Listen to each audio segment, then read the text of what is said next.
Assalamualaikum warahmatullahi wabarakatuh. Kami dari kelompok 1 akan mempresentasikan makalah kami yang berjudul Ilmu Kalam. Yang pertama, kami akan menjelaskan tentang pengertian ilmu kalam. Secara bahasa, ilmu kalam berasal dari bahasa Arab dari kata sulasi mujarad yang berbunyi kalama yaklimu yang berarti perkataan.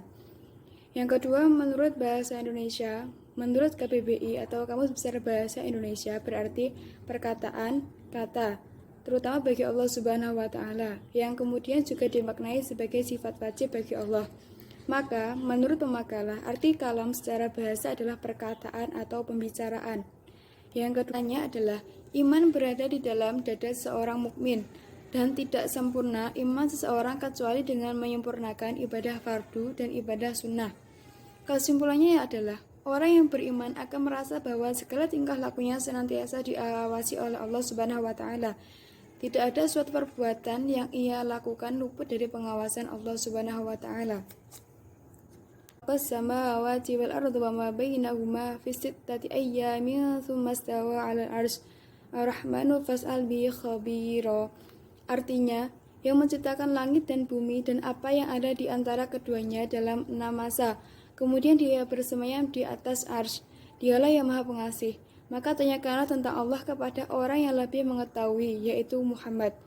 Tafsiran ayat ini adalah, Dia adalah yang menciptakan langit dan bumi dan apa yang ada di antara keduanya dalam 6 hari, dari hari-hari bumi menurut perkiraan. Karena pada masa itu masih belum ada matahari. Akan tetapi jika dia menghendaki, niscaya dia dapat menciptakan kesemuanya dalam waktu sekejap saja. Sengaja dia memakai cara ini dengan maksud untuk mengajari makhluknya supaya berlaku perlahan-lahan dan tidak tergesa-gesa dalam segala hal. Arti kata arsy menurut istilah bahasa adalah singgasana raja, yakni Allah yang maha penyayang. Lafaz ar-Rahman ini berkedudukan menjadi badal dalam dhamir yang terkandung dalam lafaz istawa, bermakna bersemayam. Karena ungkapan inilah yang sesuai dengan keagungan kebesarannya, maka tanyakanlah, hai manusia, tentang Dia, tentang Allah yang Maha Pemurah, kepada orang yang mengetahui tentangnya. Dia akan menceritakan kepadamu mengenai sifat-sifatnya. Penjelasannya yaitu, ayat ini menunjukkan bahwa Tuhan yang Maha Penyayang bertahta di atas arsy. Ia menciptakan langit, bumi, dan semua yang ada di antara keduanya. Kemudian dasar ilmu pak, sekutu atau setara baginya. Yang kedua, Quran surat Asy-Syura ayat 7 yang berbunyi, Bismillahirrahmanirrahim. Wa kadzalika auhayna ilaika Qur'anan Arabiyyan litundira ummul qura wa man haulaha wa tundira yaumal jam'i la raiba fih. Fariqum fil jannati wa fariqum fis sa'ir. Shadaqallahul adzim. Yang artinya, dan demikianlah kami wahyukan Al-Qur'an kepadamu dalam bahasa Arab agar engkau memberi peringatan kepada para penduduk bumi, kota Mekah, dan penduduk negeri-negeri di sekelilingnya, serta memberi peringatan tentang hari berkumpul atau kiamat yang tidak diragukan adanya. Segolongan masuk neraka dan segolongan lagi masuk surga. Quran Surat Asy-Syura ayat 7. Tafsiran dari ayat ini adalah, demikianlah sebagaimana penurunan wahyu ini, kami wahyukan kepadamu Al-Quran dalam bahasa Arab supaya kamu memberi peringatan kepadanya, dalam kurung kepada Ummul Qura dan penduduk negeri-negeri sekelilingnya, yaitu penduduk kota Mekah dan semua manusia, serta memberi peringatan pula kepada manusia, serta tentang hari berkumpul, yakni hari kiamat, yang pada hari itu semua makhluk dikumpulkan, yang tidak ada keraguan atau keraguan-raguan dari mereka, yakni neraka. Penjelasan dari ayat ini menunjukkan bahwa Tuhan tidak menyerupai apapun di dunia ini. Ia maha mengetahui dan maha mendengar. Selanjutnya terdapat dalam Quran Surat Al-Furqan ayat 59 yang berbunyi, Bismillahirrahmanirrahim. Selanjutnya yaitu dasar-dasar ilmu kalam yang terdapat dalam hadis. Yang pertama adalah hadis yang diriwayatkan oleh Bukhari dan Muslim, yang artinya, iman itu ada 70 sekian cabang. Iman yang paling utama adalah persaksian bahwa tidak ada Tuhan yang berhak disembah kecuali Allah, dan paling rendah adalah menyingkirkan gangguan dari jalan. Dan rasa malu adalah salah satu cabang dari keimanan. Hadis riwayat Bukhari Muslim. Penjelasannya yaitu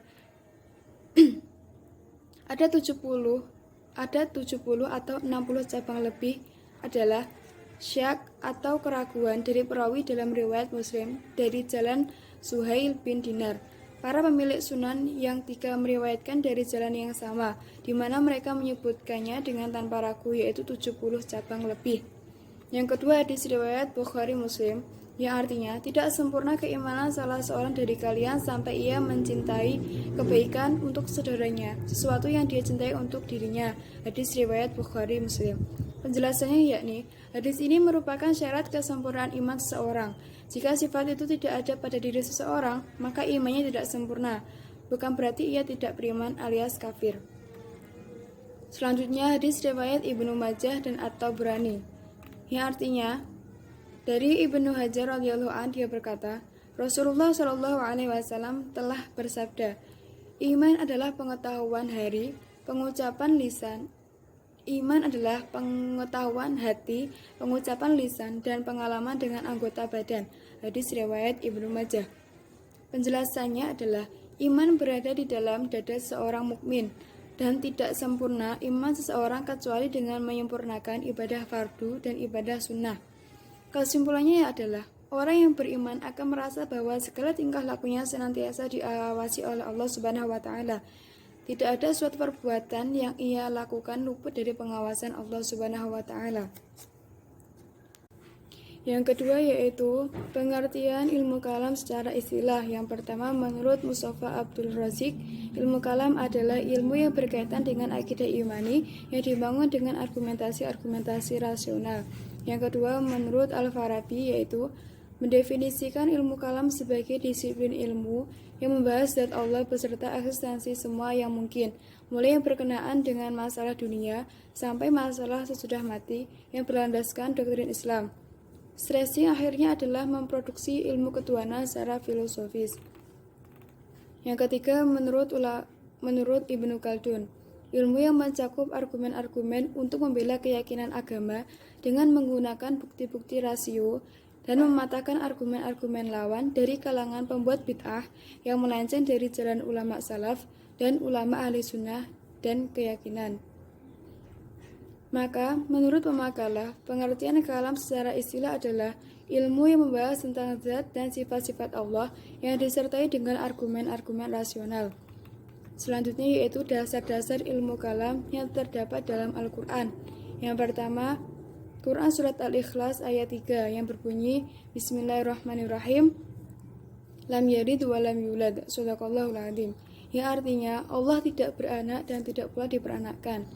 Tafsiran dari ayat ini adalah, dia tidak beranak karena tidak ada yang menyamainya, dan tidak pula diperanakkan karena mustahil hal ini terjadi padanya.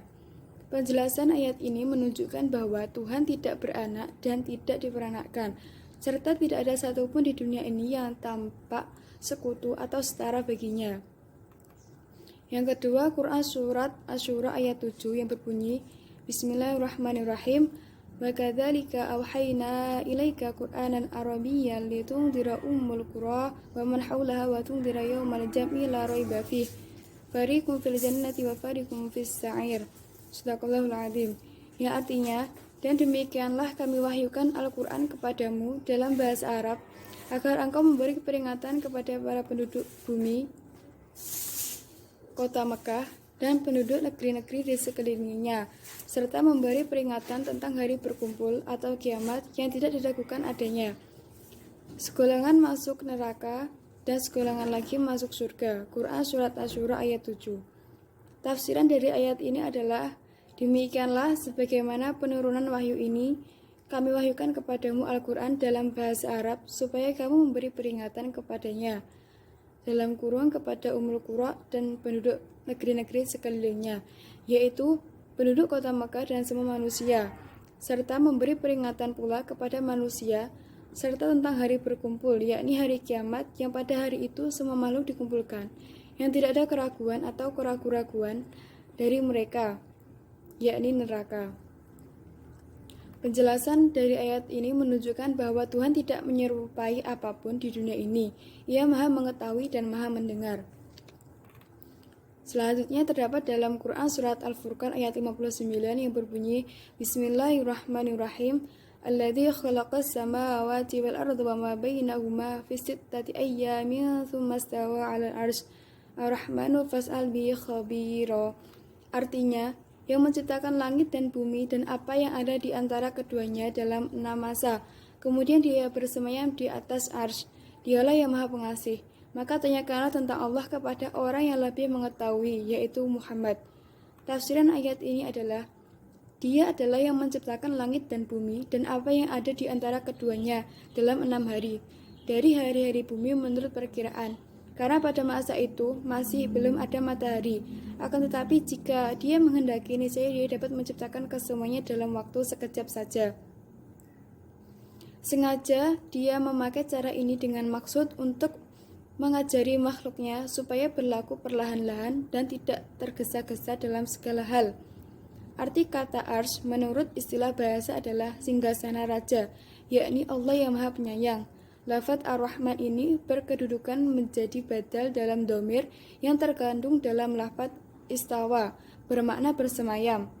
Karena ungkapan inilah yang sesuai dengan keagungan kebesarannya, maka tanyakanlah, hai manusia, tentang Dia, tentang Allah yang Maha Pemurah, kepada orang yang mengetahui tentangnya. Dia akan menceritakan kepadamu mengenai sifat-sifatnya. Penjelasannya yaitu, ayat ini menunjukkan bahwa Tuhan yang Maha Penyayang bertahta di atas arsy. Ia menciptakan langit, bumi, dan semua yang ada di antara keduanya. Kemudian dasar ilmu C. Sejarah timbulnya ilmu kalam terhadap kontak kebudayaan Yunani. Tak dapat dipungkiri jika kebudayaan Yunani mempengaruhi lahirnya ilmu kalam sebagai salah satu disiplin ilmu Islam. Menurut Muhammad Amin, kaum Mu'tazil memusatkan perhatiannya yang terpenting adalah untuk dakwah Islam dan membantah alasan orang-orang yang memenuhi Islam pada masa itu, orang Yahudi dan Kristen telah menggunakan senjata filsafat. Sebab itulah kaum Mu'tazilah menggunakan senjata yang sama yang digunakan oleh lawannya, yakni filsafat. Menurut Sahilun An-Nasir, orang-orang Mu'tazilah giat mempelajari filsafat Yunani, terutama filsafat Plato dan Aristoteles. Selanjutnya, kaum Mu'tazilah menerjemahkan buku-buku filsafat dan ilmu pengetahuan Yunani ke dalam bahasa Arab.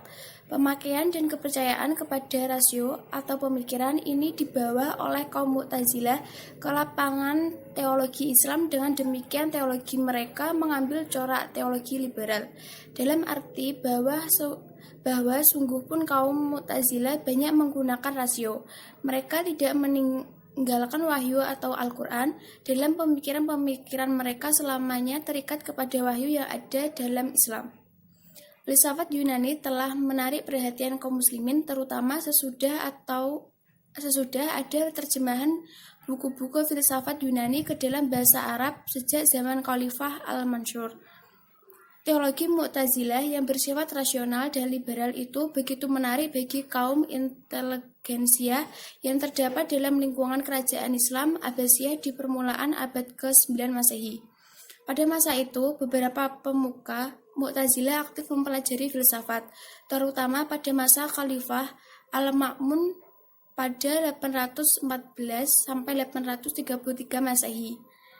Dari hasil pengenalannya terhadap filsafat Yunani, Mu'tazilah memadukan teori kalam yang bertumpu pada kias atau analogi dengan teori filsafat yang bertumpu pada mantik atau logika. Secara terminologi, istilah mantik sebenarnya berarti kalam, yakni pembicaraan, sebagaimana kata logos dalam bahasa Yunani berarti pula pembicaraan atau speech. Kesimpulan, kalam secara bahasa berarti perkataan. Ilmu kalam, ilmu yang membahas mengenai akidah agama Islam yang disampaikan kepada orang lain dengan menggunakan argumen rasional dan dalil-dalil agar dapat meyakinkan. Selain dikenal dengan ilmu kalam, ilmu ini juga lazim disebut ilmu usul al-din, ilmu aqaid, ilmu tauhid, dan teologi Islam. Ilmu kalam lahir melalui proses dan melintas turun waktu yang cukup panjang. Lahirnya ilmu kalam dilatar belakangi oleh dua faktor, yaitu faktor intern dan faktor ekstern. Faktor intern yakni faktor yang ada di dalam dan dari Islam itu sendiri, baik dari ajaran maupun kondisi sosial masyarakatnya. ada 3 faktor intern yang mempengaruhi lahirnya ilmu kalam, yaitu Al-Quran, kondisi sosial, masyarakat, dan faktor politik. Sedangkan faktor eksternal adalah faktor yang berasal dari luar agama Islam, seperti paham agama lain dari orang-orang sebelumnya, memeluk agama lain seperti Yahudi dan Nasrani, dan kontak dengan umat agama lain yang kerap menimbulkan diskusi dan perdebatan agama. Seperti disiplin ilmu Islam lainnya, ilmu kalam belum ada pada zaman Nabi. Sangat aneh bahwa lahirnya ilmu kalam berawal dari kemelut politik perebutan kursi khalifah pada masa Khalifah Ali. Dimulai dari adanya tahkim antar Khalifah Ali dan Muawiyah yang menghasilkan penurunan Ali dari jabatan khalifah dan pengangkatan Muawiyah sebagai khalifah. Sebagai pendukung Ali tidak menyetujui tahkim tersebut mendesak Ali dapat membatalkan keputusan tahkim. Karena tidak mendapat tanggapan dari Ali, mereka menyatakan keluar dari barisan khalifah dan dikenal sebagai kaum Khawarij. Persoalan politik tersebut kemudian berubah menjadi persoalan mengenai akidah setelah kaum Khawarij menyatakan bahwa semua orang yang terlibat tahkim telah melakukan dosa besar, bahkan mengatakan mereka telah kafir.